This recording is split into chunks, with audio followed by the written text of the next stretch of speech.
Baik, di sini di bahasa Indonesia tentang wawancara. Apa pengertian dari wawancara? Yaitu kegiatan tanya jawab dari pewawancara pada narasumber untuk memperoleh informasi. Unsur-unsur dalam wawancara yaitu topik yang harus dibahas, pewawancara yang menyampaikan pertanyaan, narasumber yang memberikan jawaban atau yang memberikan informasi, pertanyaan, teks naskah yang telah sudah disiapkan oleh pewawancara, hasil laporan yaitu yang dibuat oleh pewawancara. Tujuan dari wawancara yaitu untuk mengetahui informasi, untuk mengetahui suatu peristiwa, untuk mendapatkan berita yang nyata, untuk membuat data hasil laporan.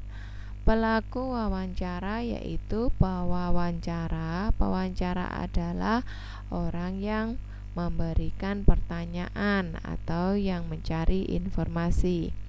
Narasumber adalah orang yang mengetahui informasi dan harus menyampaikan berita, perekam kamera atau audio, kemudian notulen yang mencatat informasi. Dalam wawancara ada 3 langkah, yaitu langkah pertama sebelum melakukan wawancara. Apa sih yang harus dilakukan pewawancara sebelum melakukan wawancara? Yaitu menentukan topik yang akan dibahas.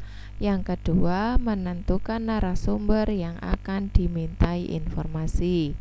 Membuat janji antara pewawancara dan narasumber. Menyusun pertanyaan. Mempersiapkan segala keperluan seperti audio, buku catatan kecil, teks pertanyaan, dan lain sebagainya. Langkah selanjutnya ketika melakukan wawancara yaitu salam sapa dengan sopan pada narasumber, mengajukan pertanyaan dengan jelas dan runtut. Yang ketiga yaitu mencatat jawaban narasumber. Terakhir yaitu mengakhiri wawancara dengan kesan yang baik. Langkah yang ketiga, langkah ketika setelah melakukan wawancara, yaitu menyusun laporan. Kedua, membuat rangkuman dari hasil wawancara, merapikan hasil laporan, mengemas dan menampilkan hasil laporan. Di muatan IPA kali ini kita membahas bagian-bagian tumbuhan. Yang pertama adalah akar. Akar itu untuk menyerap air dan zat hara dari tanah ke batang, menguatkan berdirinya pohon, dan menyimpan cadangan makanan. Bagian-bagian dari akar.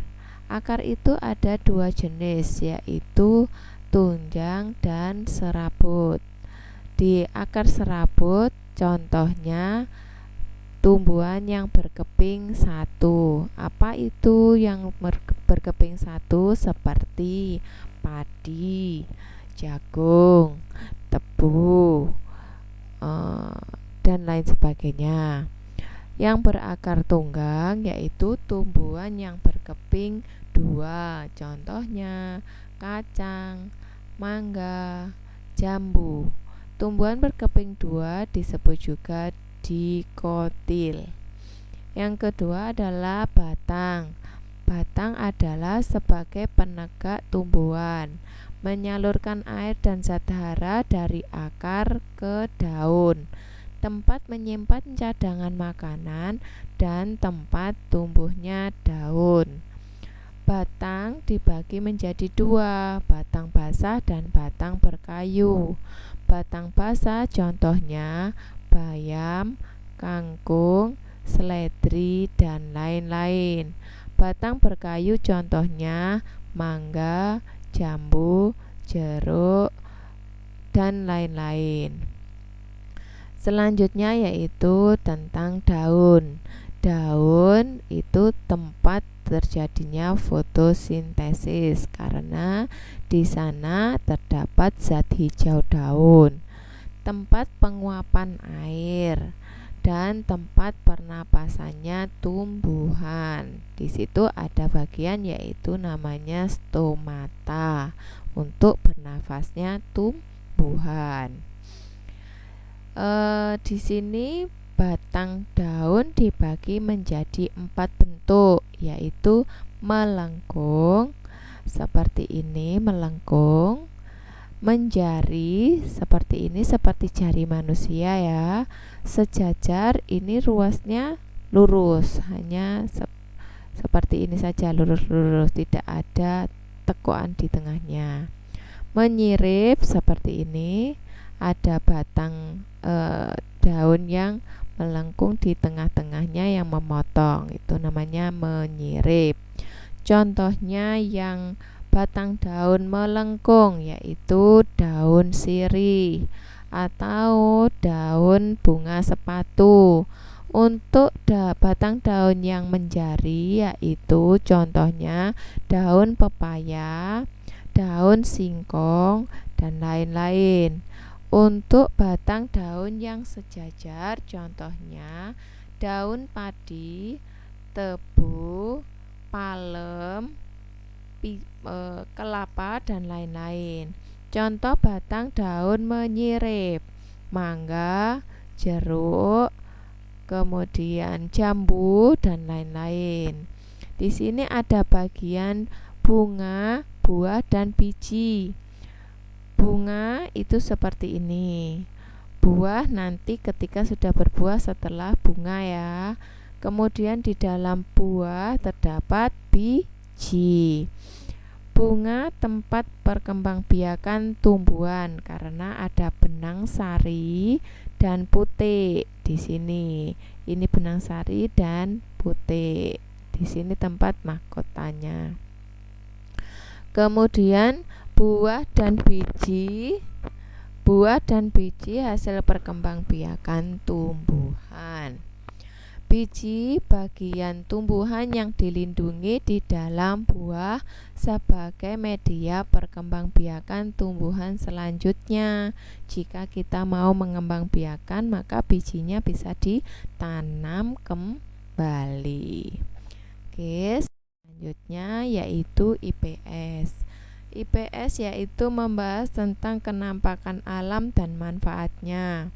Di sini ada 3 bagian, yaitu dataran tinggi, dataran rendah, dan pantai. Dataran tinggi yaitu daratan luas dengan ketinggian 200 sampai 600 meter dari atas permukaan laut. Hasil SDA atau sumber daya alam yang dihasilkan yaitu dari hasil perkebunan teh, kopi, kina, buah, dan sayur. Selain itu padi juga terdapat, cuman lebih jarang. Dataran rendah yaitu dataran yang luas dengan ketinggian 0 sampai 200 meter dari atas permukaan air laut. Hasil sumber daya alamnya dari jenis pekerjaan pertanian, perkebunan, dan peternakan. Hasilnya pertanian padi, tebu, jagung, dan lain-lain. Kemudian peternakannya hasilnya dari kambing, ayam, sapi, dan lain-lain. Selanjutnya yaitu pantai. Pantai yaitu daratan yang berbatasan langsung dengan laut, pesisir pinggiran.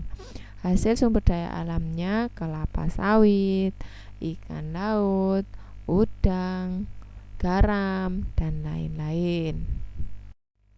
Selanjutnya yaitu PPKN. Di PPKN kita membahas tentang hak dan kewajiban dalam pemanfaatan tumbuhan.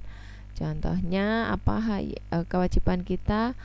yaitu menanam tanaman. Setelah itu menyirami sambil menyemaikan atau mencabut rumput liarnya.